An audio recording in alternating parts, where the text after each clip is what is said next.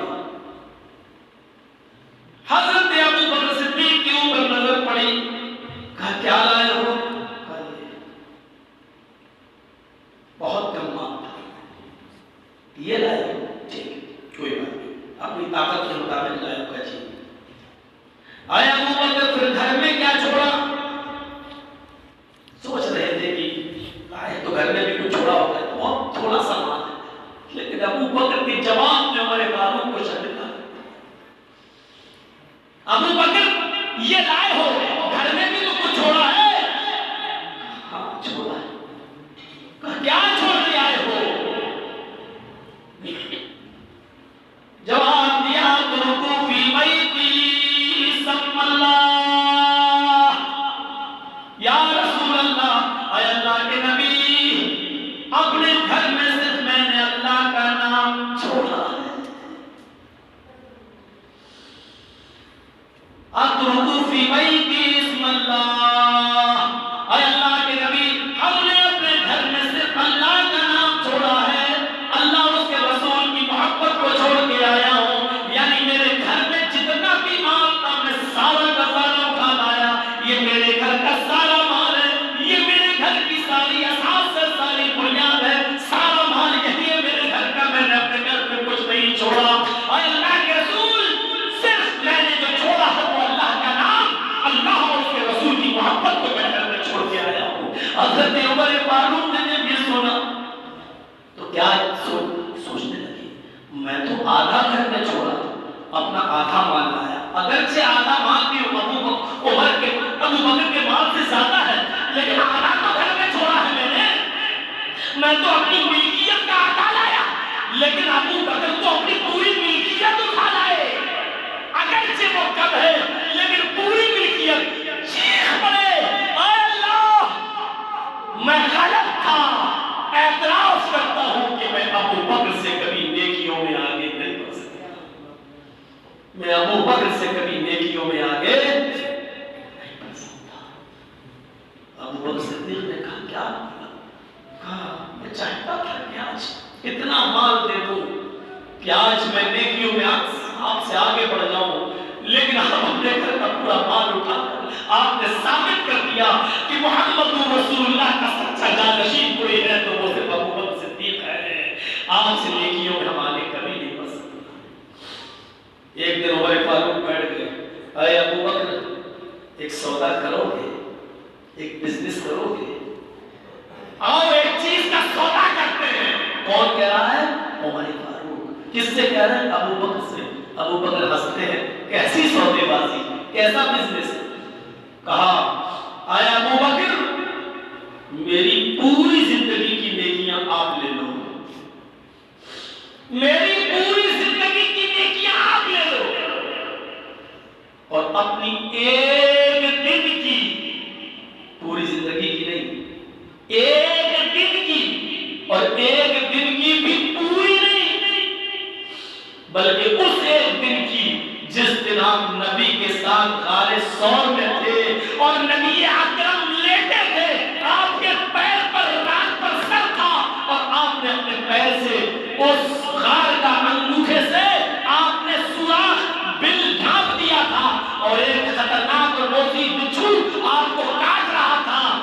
آپ پیر اس لیے نہیں ہلا رہے تھے کہ اگر پیر ہلاؤں گا تو محمد رسول اللہ کی آنکھ کھل جائے گی، نیند میں ڈسٹرب ہو جائے گا۔ آیا ابو بکر اس ایک دن کی بس وہی ایک نیکی مجھے دے دو، اس کے بدلے میری پوری زندگی کی نیکیاں لے لو۔ مجھے امید ہے کہ اس ایک دن کی ایک نیکی مجھے بخشوا دے گی اور مجھے جنت میں لے جائے گی، میری ساری زندگی کی نیکیاں لے لو۔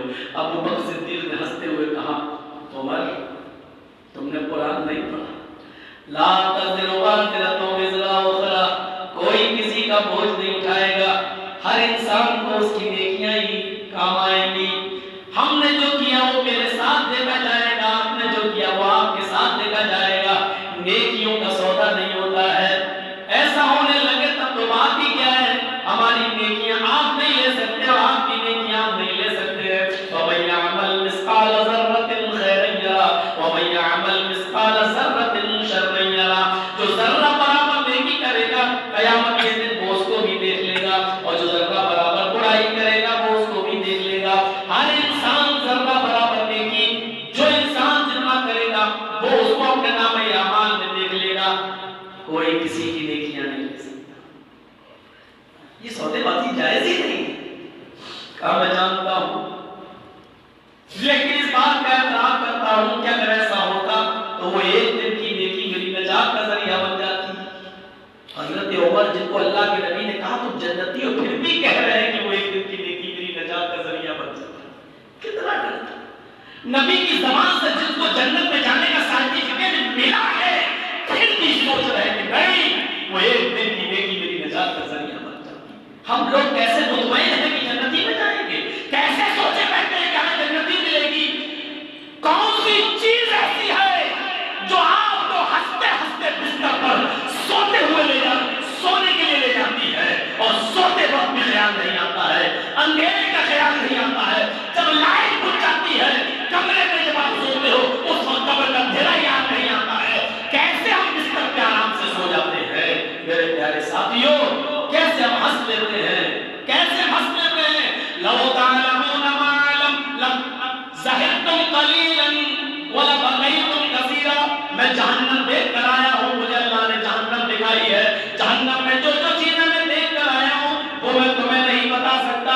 اگر تمہیں ان چیزوں کا علم ہو جائے جو مجھے ہے، اگر وہ میں تمہیں بتا دوں کہ جہنم میں کیا ہے اور کتنا بڑا عذاب ہے، اگر میں تمہیں وہ ساری چیزیں بتا دوں جو میں جانتا ہوں، لَزَحِقْتُمْ قَلِيلًا وَلَبَقَيْتُمْ كَثِيرًا، تو تم دنیا میں ہنسنا بھول جاؤ گے اور روتے روتے اپنی پوری زندگی ختم کر لو گے۔ تمہیں دنیا میں ہنسنا بھول جاؤ گے اور روتے روتے تم اپنی زندگیاں ختم کر لو گے۔ وَمَا تَلَذَّذْتُمْ بِالنِّسَاءِ، تم اپنی بیویوں کو بھی اپنے بستر پر چھوڑ کر جنگلوں میں چلے جاؤ گے، اپنی بیوی کے ساتھ رات نہیں گزارو گے۔ سب سے زیادہ جو لذت انجوائے حاصل کرتے ہو اپنی بیوی سے، وہ اس کی طرف بھی تمہارا دماغ نہیں جائے گا، اپنی بیویوں کو بستروں پر چھوڑ کے جنگل میں چلے جاؤ گے۔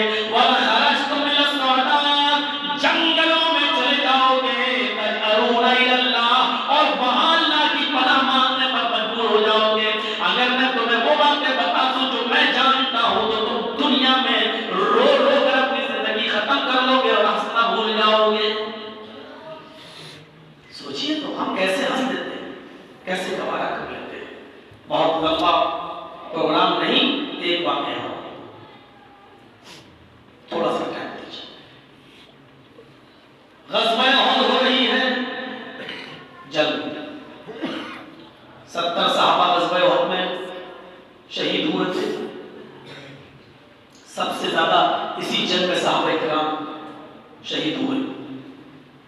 جنگ کی آگ بھڑکی ہوئی ہے، اپنے جوانی پر ہے جنگ، آخری مرحلہ ہے جنگ کا، صحابہ جان توڑ محنت کر رہے ہیں، ادھر سے کافروں کی تیر آ رہے ہیں، ادھر سے ایک بدو ایک دیہاتی آتا ہے، کھجور کھا رہا ہے، اس کے ہاتھ میں کھجور کا ایک گچھا ہے، ایک کھجور توڑتا ہے، کھاتا ہے اور آتا ہے۔ دیہاتی کیسے ہوتے ہیں آپ جانتے ہیں، اور اس وقت کے بدو، اس وقت کے دیہاتی، ایک دیہاتی وہ آیا کہتا اللہ کے نبی کیا ہو رہا ہے؟ کہا جنگ ہو رہی ہے۔ کس سے ہو رہی ہے؟ کافروں سے ہو رہی ہے۔ او تم بدو ہو، ایمان تو لا چکے ہو کہ ہاں تو تم جنگ میں شریک نہیں ہو رہے ہو. جنگ میں شریک ہو جاؤں گا تو کیا ہوگا؟ فرمایا کہ اگر بچ گئے تو غازی اور مارے گئے قتل ہو گئے تو شہید. خون کا پہلا قطرہ زمین پہ گرتے ہی اللہ سارے گناہ معاف کر دیتا ہے. اور قیامت کے دن جب شہید کو دیکھے گا خون آلود اس کے جسم سے خون ٹپک رہا ہوگا تو دیکھ کر کہے گا فرشتوں اس کا کیا حساب لوں؟ یہ تو جان مال گھر مکان سب میری راہ میں چھوڑ کے چلا آیا. چاہو اس کو جنت میں داخل کر دو. اگر مارے گئے تو شہید جنت. اس نے کہا اللہ کے نبی کیا آپ اس بات کی گارنٹی دیتے ہیں اگر زندہ بچ گیا تو غازی اور مارا گیا تو شہید اور شہید کو جنت؟ آپ نے کہا میں گارنٹی دیتا ہوں اگر اس جنگ میں لڑتے لڑتے مارے گئے تو جنتی. اس نے کھجور کا گچھا اٹھا کر پھینک دیا. اللہ کے نبی فرماتے ہیں کھجور تو کھا لو تو بھوکے ہو اس کے بعد میدان جنگ میں چلے جانا. اس نے کہا اللہ کے رسول اب اس نیک کام میں دیر نہیں کروں گا. کھجور کھانے میں ٹائم لگے گا. ہو سکتا ہے کسی کافر کو مار کے میں ہی شہید ہو جاؤں تو جنت کا من و سلوہ ہمیں ملے گا. جنت کے اندر کھانا ہم کو ملے گا. جنت میں دودھ کی نہر کے اندر ہم جائیں گے. اب کھجور کھانے کا وقت نہیں ہے. وہ وقت تو میدان جنگ میں پہنچ جاتا ہے. دو چار کافروں کو مارتا بھی ہے اور اتنا لڑتا ہے کہ لڑتے لڑتے میدان جنگ میں شہید ہو جاتا ہے. اس کے گردن پر بھی تلوار کا مار چلتا ہے. ایک کافر اس کو بھی قتل کر دیتا ہے اور یہ بدو یہ آدمی اسی میدان جنگ میں شہید ہو جاتا ہے. پورا واقعہ بیان کرنے کا صرف مقصد یہ میرے بھائیوں کہ وہ کھجور کھا رہا تھا بھوکا تھا لیکن جب سنا کہ اگر میدان جنگ میں لڑتے لڑتے شہید ہو گیا تو جنت ملے گی تو اس نے جنت کو پانے کے لیے کھجور ہی اٹھا کر پھینک دیا. اب نہیں کھاؤں گا. اب نیک کام میں دیری کیسی؟ اور اللہ نے کیا کہا وَسَارِعُوا إِلَىٰ مَغْفِرَةٍ مِّن رَّبِّكُمْ وَجَنَّةٍ. نیک کام میں آگے بڑھنے کے لیے جلدی کرو. جنت کو پانے کے لیے جلدی کرو. اگر لڑتے لڑتے میدان جنگ میں شہید ہو جاؤں تو جنت ملے گی. اب کھجور کیوں کھاؤں جب من و سلوہ میرا انتظار کر رہا ہے؟ جب جنت کی نعمتیں میرا انتظار کر رہی ہیں تو دنیا کی چیزیں کیوں کھائے؟ اس نے کھجور بھی نہیں کھایا اور میدان جنگ میں کود گیا اور لڑتے لڑتے شہید ہو گیا. اپنی جان کا نذرانہ پیش کر دیا.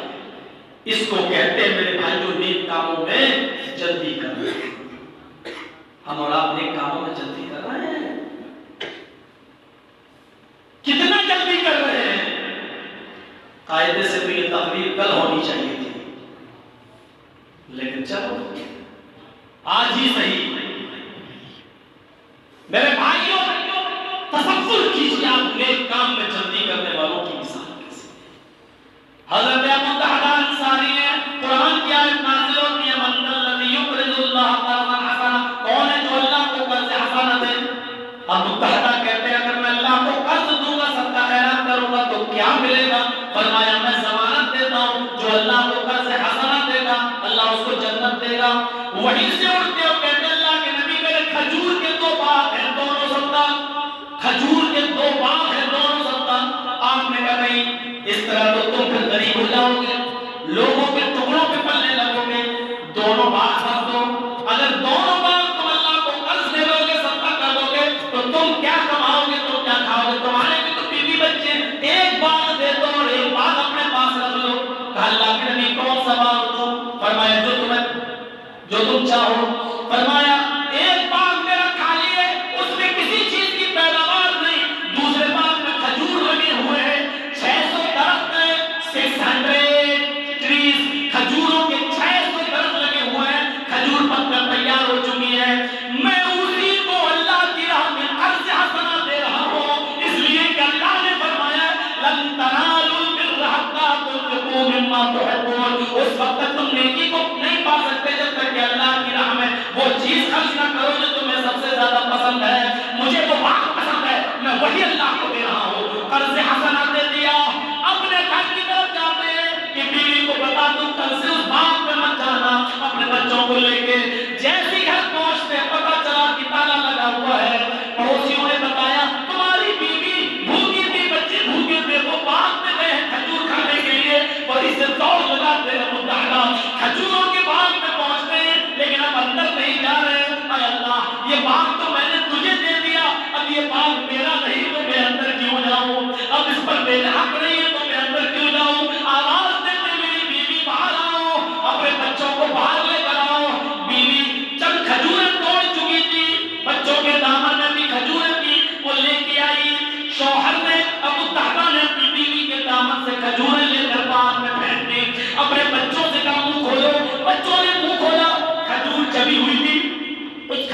بھی بچوں کے منہ سے نکال لیا. بچوں کے منہ سے روٹی کا لقمہ کون چھینتا ہے؟ باپ اپنے آپ کو بھوکا رکھ سکتا ہے لیکن بچے کو بھوکا نہیں دیکھنا چاہتا ہے. ماں بھوکی سو جاتی ہے لیکن بچے کو کھلاتی ہے. اب اس دادا نے وہ کھجور جو بچوں نے چلایا تھا اس کو نکال کر باپ میں پھینک دیا.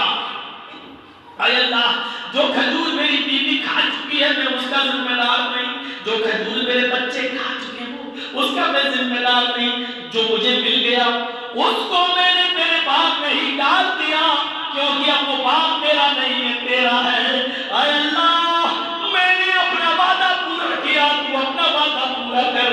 اے اللہ، میں نے اپنا وعدہ پورا کیا، تو اپنا وعدہ پورا کر. بیوی نے کہا کیا ہوا؟ فرمایا بیوی یہ باغ اب میرا نہیں ہے، یہ 600 کھجوروں کے درخت ہیں، یہ پورے سال کا خرچہ ہے میرا، اور آپ کہہ رہے ہیں یہ باغ میرا نہیں، کسی نے قبضہ کر لیا، کسی نے اس کے اوپر اپنی حکومت قائم کر دی. فرمایا نہیں، میں نے اس کو اللہ کو صدقہ کر دیا. فرمایا بدلے میں اللہ کیا دے گا؟ کہا جنت. بیوی نے کہا اگر کھجور کے باغ کو دے کر جنت مل رہی ہے تو یہ سودا مہنگا نہیں ہے، یہ خرید و فروخت مہنگی نہیں ہے. اگر کھجور کا باغ دے کر جنت مل رہی ہے تو یہ بہت سستے میں آپ نبڑ گئے ہیں. اے میرے شوہر، آپ کھجوروں کا باغ دے رہے ہیں تو میں بھی کھو رہی ہوں بہت کچھ، اس لیے بھول مت جائیے گا، میرے لیے بھی جنت میں جانے کی دعا کیجیے گا اور بچوں کے لیے بھی. اتنی جلدی کی کہ یہاں صدقہ کیا، وہاں فوراً پہنچے، اپنی بیوی کو نکالا، جو کھجوریں تھی چھینا باغ میں ڈال دیا. بچے جو چبا رہے تھے کہ بیٹا منہ کھولو، اس کو بھی نکال کے ڈال دیا. نہیں، اب یہ تمہارا نہیں ہے کیونکہ یہ باغ اللہ کا ہے. اب اس کو میں صدقہ کر چکا ہوں، خیرات کر چکا ہوں. اللہ کے نبی اس کو جس جائز کام میں استعمال کرنا چاہے کریں گے، لیکن اب یہ باغ میرا نہیں رہا. اور کیا کریں اللہ، میں نے اپنا وعدہ پورا کیا، تو اپنا وعدہ پورا کر. یہ تھے نیک کام میں جلدی کرنے والے لوگ. ہم اپنے آپ کو دیکھیں، اپنے غریبانوں میں جھانکیں، ہم نیک کام میں جلدی کر رہے ہیں. نیک کام کرنا چھوڑو اور مولویوں سے سن لو وہ تقریر، نیک کام کرو، نیک کام کرو. ہم نہیں کہہ رہے نیک کام کرو، ہم تو یہ کہہ رہے ہیں نیک کام کرنے میں جلدی کرو. نیک کام تو ہر انسان کو کرنا ہے، برے کام کے لیے پیدا تھوڑی ہوا کوئی آدمی. برے کام کو چھوڑنے کے لیے پیدا ہوا ہے، نیک کام کرنے کے لیے پیدا ہوا ہے. میری تقریر کا موضوع ہے نیک کام کرنے میں جلدی کرو. جیسے ارادہ ہوا نیک کام کا فوراً اس نیک کام کو کر سکو. یہ ہے نیک کام کو کرنے جلدی کرنے کا مطلب. میرے بھائیوں، 1.25 گھنٹے کی اس تقریر پر اتفاق کرتا ہوں. کل انشاءاللہ تھوڑا سا وقت آپ کو اور زیادہ لے کر بولوں گا. دعا کیجیے کہ اللہ رب العالمین کل موسم صاف ستھرا رہے اور ہمارے اس اجلاس کو کامیاب فرمائے. اسی ٹائپ کا کوئی ٹاپک انشاءاللہ کل ہم جمعے کے خطبے میں بھی رکھیں گے. فکر آخرت کے تعلق سے یا موت کے تعلق سے، یا جس کو ہم بھول چکے ہیں آج کہ ہمیں ایک دن مرنا بھی ہے، اس چیز کو ہم بھول چکے ہیں. اسی طریقے کا ٹاپک ہم جمعے کے خطبے میں بھی رکھیں گے، رات میں ہم سوچ لیں گے. اللہ تعالیٰ سے دعا ہے کہ بارے اللہ ہماری خطاؤں کو معاف فرما دے، ہمارے گناہوں کو بخش دے، ہم مسلمانوں پر رحم فرمائے اور ہمیں نیک اعمال کرنے میں جلدی کرنے کی توفیق عطا فرما. اور اے اللہ، جب تک تو ہمیں زندہ رکھ، اسلام میں زندہ رکھنا، اور جب ہمارا خاتمہ ہو ایمان پر خاتمہ فرمانا. بڑے آرام سے اس مسجد سے آپ جائیے، اس پہ شور نہیں ہونا چاہیے. سیلفی، فوٹو سارے ناجائز کام ہیں جس کی میں اجازت نہیں دیتا ہوں. اور پھر مسجد میں تو بدرجہ اولا آپ کو ان تمام چیزوں سے پرہیز کرنا چاہیے اور ان چیزوں سے ڈرنا بھی چاہیے کہ ہمیں ابھی نیک عمل پر ہم نے تقریر سنی ہے اور ہم تقریر ختم ہوتے ہی پھر ہم سیلفیاں لینا شروع کر دیں، فوٹو کھینچنا شروع کر دیں اور ایک ناجائز کام کرنا شروع کر دیں. ہمیں اس سے بچنا چاہیے. بہت سکون کے ساتھ مسجد کے احترام کے ساتھ آپ باہر جائیے. میں بھی وہاں جاتا ہوں جہاں رکا ہوا ہوں. انشاءاللہ حیات رہے گی، کل ملاقات ہوگی. اللہ تعالیٰ جب تک ہم